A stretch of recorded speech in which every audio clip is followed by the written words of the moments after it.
Hey guys, what's up? It's Jonathan with One Big Impact. So today's video is actually going to be 10 things you should know before going to Switzerland, or like tips basically, things that you can use to your advantage when you go. So first is going to be kind of a negative thing, okay? I don't want you to think of it like that, but Switzerland is very expensive, especially if you're poor. So if you're going to Europe or you're going to the UK or whatever, you already know if you're going from America, you're probably losing money. But you have to think of travel not based on necessarily the money. It's important that you understand it's the experience that you're paying for, and it really is priceless. That's why you have to make the best of your vacation or your travels. The next thing is, number 2 is, not everything is unaffordable. Tours, transportation, and outdoor activities are pretty affordable. I will say, like, if you're going to eat out or go out partying or something like that, you're definitely going to shell out some serious cash. If you have money to burn and this is a once-in-a-lifetime thing, so be it. Go for it. That's on you. I saw a burrito for $50. Yeah, a $50 burrito. It's real. And it's not any bigger than a $4 or $6 burrito. Be careful. Next, number 3 is based on that, as far as like food and stuff like that. Buy your groceries, and if you're like, buy your groceries in there. If you're flying into Switzerland, like Zurich or something like that, or Bern or wherever you're going into. If you're flying in there, buy your groceries and try to buy them outside of like the city. Maybe take a train to like a more remote area. And I know that sounds crazy, but you're going to know when you see a $12 pineapple, you're going to understand why I said that. When you see $14 for a small pack of asparagus, you're going to see why I said that. You could potentially save yourself 50 or $100 if you're on a week-long trip or whatever and you go buy your groceries. But the best thing you can do is, if you're traveling like I did, in from, I don't know where I went from, maybe it was Germany or whatever, but if you're traveling in by train from another location, like another country or another place, do your grocery shopping. You know, maybe get an extra backpack or something like that, or like even sacks, it doesn't matter, grocery bags or whatever. But try to get your food shopping done and just take it in with you, because they don't really care. It's not going to, nobody's going to check you. It's not like flying from, you know, the US to the UK or something like that. It's not that big a deal. I would say maybe not fresh fruits and stuff like that, because they may spoil. But to be completely honest, if you're on a 2-3 day trip, get vegetables, fruits. Canned goods always are a really good thing, because you could literally, you know, get 15-20 cans of tuna or something and live off it for a few days if you had to, and you will save loads and loads of money. You have to remember, you're going to Switzerland for the experience, not necessarily, you know, to save money. So try to save money elsewhere. If you're on a budget, buy your food somewhere else, bring it in. It will save you tons and tons of money. Get out of the city. Trust me, I stayed in Zurich. I went on a tour. I'll talk a little bit more about that later or whatever. But I was not super impressed with the city of Zurich. Is it beautiful? Absolutely. Is it splendid? Of course. It's gorgeous. But for the prices, I was really turned off. I was like, okay, it was basically like any other city in Europe, but it was twice the price. And twice sounds not bad, but it really is. When it's $30 to do a load of laundry, and it was overpriced for all the wrong reasons. So I will say, get out of the city. Trust me when I say that. Figure it out. Next is go into the train station and see what the tours and tickets are that they offer. This is what I did, and honestly, I usually don't do it. I wing it or whatever. But when I got to Zurich, everything was so expensive. I wanted to go talk to somebody to see actually if I could see anything. I didn't want the whole time to be a complete waste of my time while I was in Zurich. So I went to the train station, and I spoke to him and I said, you know, what's the best option? You know, I don't have a lot of money. Maybe I got like 50, 60 bucks. And that was pushing it, you know what I mean? That was like breaking my budget, honestly. I was only there for 3 or 4 days or something, and the lady said, well, you know, I got some information for you, blah, blah, blah, and I was actually really, really super impressed with what she had come up with, because they literally do this day in and day out. Go to the professionals if you're overwhelmed, unless there's, of course, things that you want to see, but I would say most people are going to go to Switzerland for the great outdoors. So definitely go to the train stations or tour offices and check that stuff out. Next is you're going to one of the most beautiful places on earth that I've been to. I've been to about 20 countries. So far, I would say it's definitely up there as one of the most beautiful places I could ever recommend. Obviously, you need to be adamant about saving money and making sure you're making the good financial choices and stuff like that. Save. Make sure, you know, if you're going to blow your budget, this is probably going to be the place that does it, unfortunately. But you can definitely save money and not blow your budget by going there if you use these tips that I recommend. The next thing is, or I just want a little side note, when I was up on a hill in the outdoors, when I got to the outdoors, and I have some other videos that you could probably watch on my YouTube that are actually filmed in Switzerland, so you can get an idea what the outdoors look like. But it felt like I was in a movie, like I was in a little House on the Prairie movie or something like that. It just felt so surreal. I was on top of a mountain. I was looking at the Swiss Alps, and I'm getting goosebumps. You can't probably see them, but I'm literally getting goosebumps right now, crawling up and down my arms, all the way up into my neck just now. Ooh, it's awesome. Sitting up there on the Swiss Alps, hearing on a hillside, beautiful day, maybe 70, 80 degrees Fahrenheit.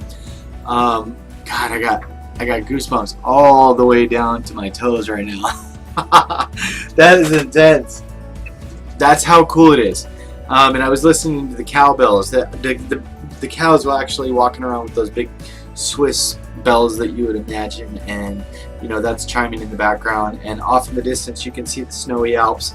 And you're just kind of chilling at the top of a mountainside, and you know, you got cabins sporadically placed, you know, all over the mountainside or whatever, and it's just really is a surreal feeling. And that's when you connect with nature, and you're like, it does not get better than this.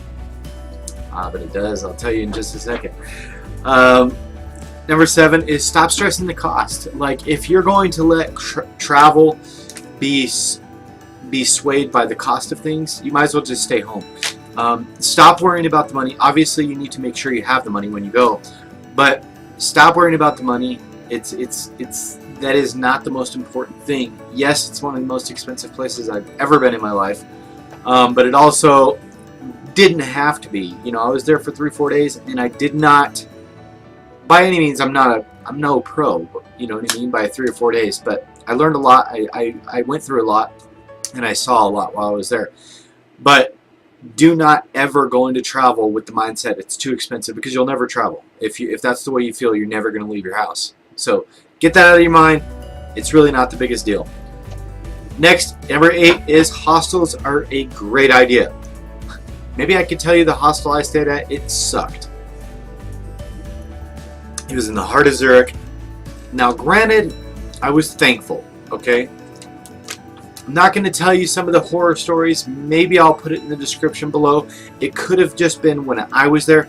Hostels are not always as bad as you think, because one person's experience could be totally different than, you know, 100 people before me could have had a great experience. It could have been a bad day at the hostel. It could have been, you know, whatever.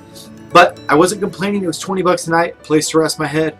It was whatever, you know what I mean? Like, hostels, if you're staying in hostels, you're probably, you know, on the go all the time anyway, so it's kind of just a place to pass out. As far as like the room cleanliness, it was okay and stuff like that, but the other accommodations were kind of, you could tell you were staying in a $20 a night place in places that were, all the other places were like $100 bucks. So, that being said, I was thankful for what I found, but it was kind of rough. But overall, hostels are a great option, and they're going to save you a ton of money because Switzerland hotels are not cheap.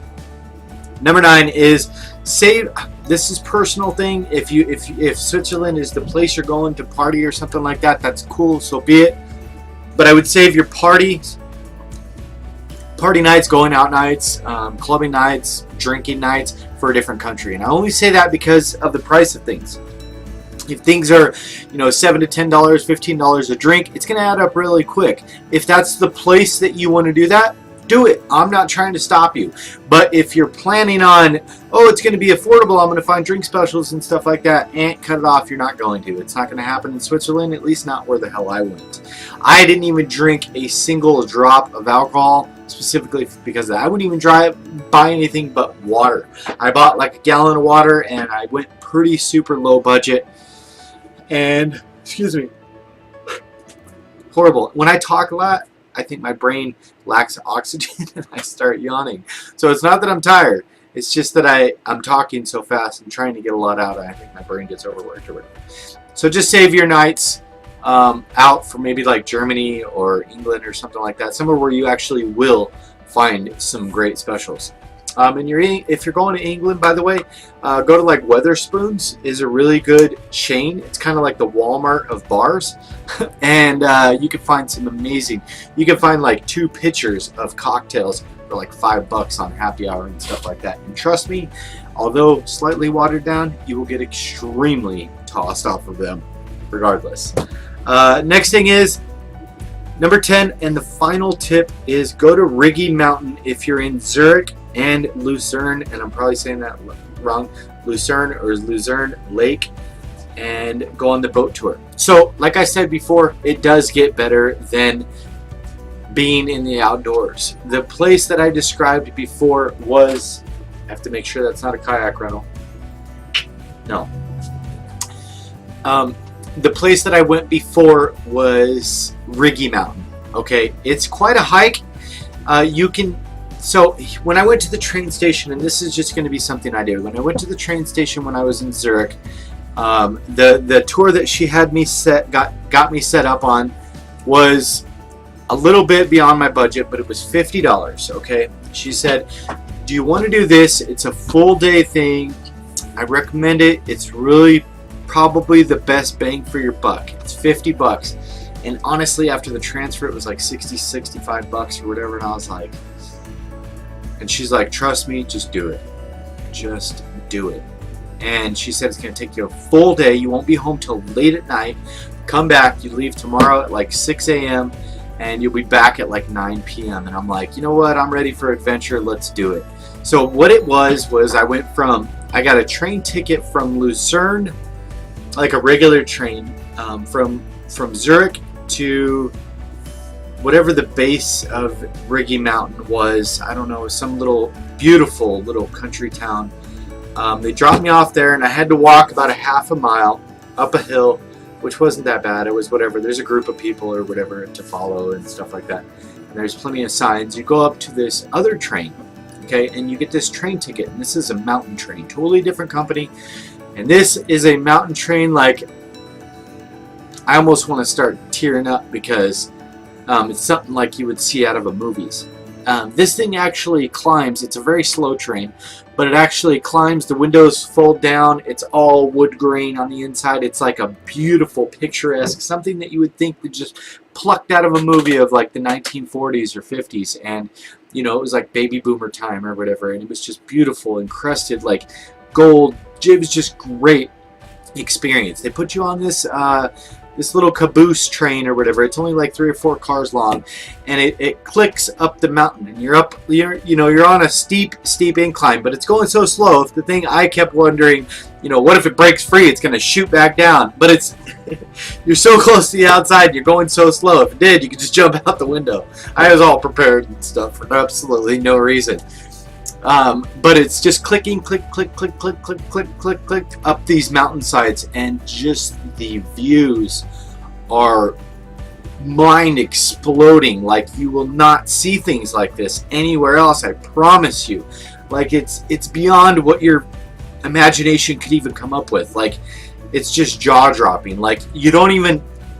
my best advice is put a GoPro on your head or something like that. Do not get stuck behind the camera and just soak this in.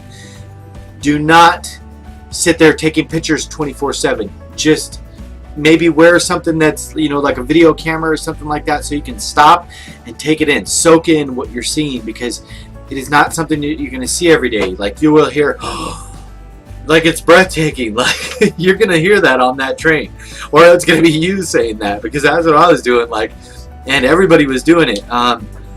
And once you get to, you can pick, you know, different points. You can get off at the very base of the mountain and kind of walk up. It's going to take 5 or 6 hours, whatever. I was not ambitious, but I went all the way up to the top, and I left it like about an hour hike, and I hiked up to it. It was so worth it. Some of the hikes were kind of sketchy, like you're on the cliffside or whatever, but man. And they do have a spot like at the very top of Riggi Mountain where you can have like lunch and stuff. You're gonna pay. I definitely brought all my lunch with me and stuff, thank goodness, because it wasn't cheap. But it's not like super unaffordable. You're talking like 20-30 bucks for a meal, and on some people's budget, that's not a bad price. But some really picturesque views once you get up there. I had my lunch. Once I got to the very tippy top, I kind of went off on my own and got on like a hillside, just looked at the Swiss Alps and had lunch. It was just, everything was blossoming and everything. It was just absolutely jaw-droppingly gorgeous. So after that, and this is all for 50 bucks, and I'm not trying to keep your time, I'm sorry, I apologize, but I just want to let you know. After that, I went back down the other side, and once I took, I'm not sure if it was a train that I took back down the other side. Yes, it was a train. It was a different train, but same company or whatever. I think it was, the first one was blue, the next one was red. That's how they tell you, you know, you're going up in blue, down in red. So I went down in the red train, got all the way to the bottom, and then you walk a little ways, not far at all. You walk a little ways and you get on this boat, and you're on this boat to Lucerne Lake. And Lucerne Lake, you stay on that lake for I think it's about an hour and a half. It's a pretty long, kind of slow-moving lake trip. And the yacht, it was a yacht, the 4-story yacht that they put me on was a $70 million yacht. I have some pictures on my Facebook. If you want to go check out our Facebook group, it's called World Travelers. And I'll put a link in the description below, so come join us there. But I can definitely show you guys pictures of the yacht that I was on. It was mind-blowing. Like, it was just the most beautiful boat I've ever seen in my life. I was chatting it up with everybody. I was having a great time. They had some cool water effects for like kids and stuff. Like, it was really cool. Obviously, they had like a bar and stuff. That wasn't, you know, an option I picked or whatever. I had some beer in my pack or whatever. Never ended up drinking it, but I kept it with me just in case. You never know when a party's gonna bust off and you need a beer. But definitely just a really cool experience. The water was like the Caribbean Sea, but like prettier, and you got all the picturesque views around you. You stop at little towns throughout the process. You can get off wherever you want, but I actually went to Lucerne and saw some really mind-blowing experiences. And once I got off there, I spent like, I think it was like 3 or 4 hours in the town of Lucerne. Absolutely just picturesque. Saw like the oldest wooden bridge. I think it was like the oldest wooden bridge in Switzerland, but it was like 1,000 years old, and it was really cool. You got to see some like some of the original like turbines and stuff that created power and stuff, and they just kind of decommissioned them recently, but they were all made out of wood and stuff like that, and old metal gears and stuff like that. It was really cool. So my experience was really awesome in Switzerland. I personally recommend it for sure. Just be careful because it is kind of expensive. The Swiss franc is the currency there, and it holds its value pretty well. So it's one of the most stable dollars in the economy from what I was able to learn. Or in the world. So I definitely recommend Zurich and Riggi Mountain and Lucerne for sure. I hope you guys enjoyed my video. If you did, please like, share, comment, and subscribe to our channel. As always, please check out our links in the description below. I'll put some links in the description below, like the camera I used, the pack I used, maybe some places I stopped, and hopefully you'll be able to benefit from that. You guys have a beautiful day. Travel because you're awesome and you only get to live once. Peace, guys.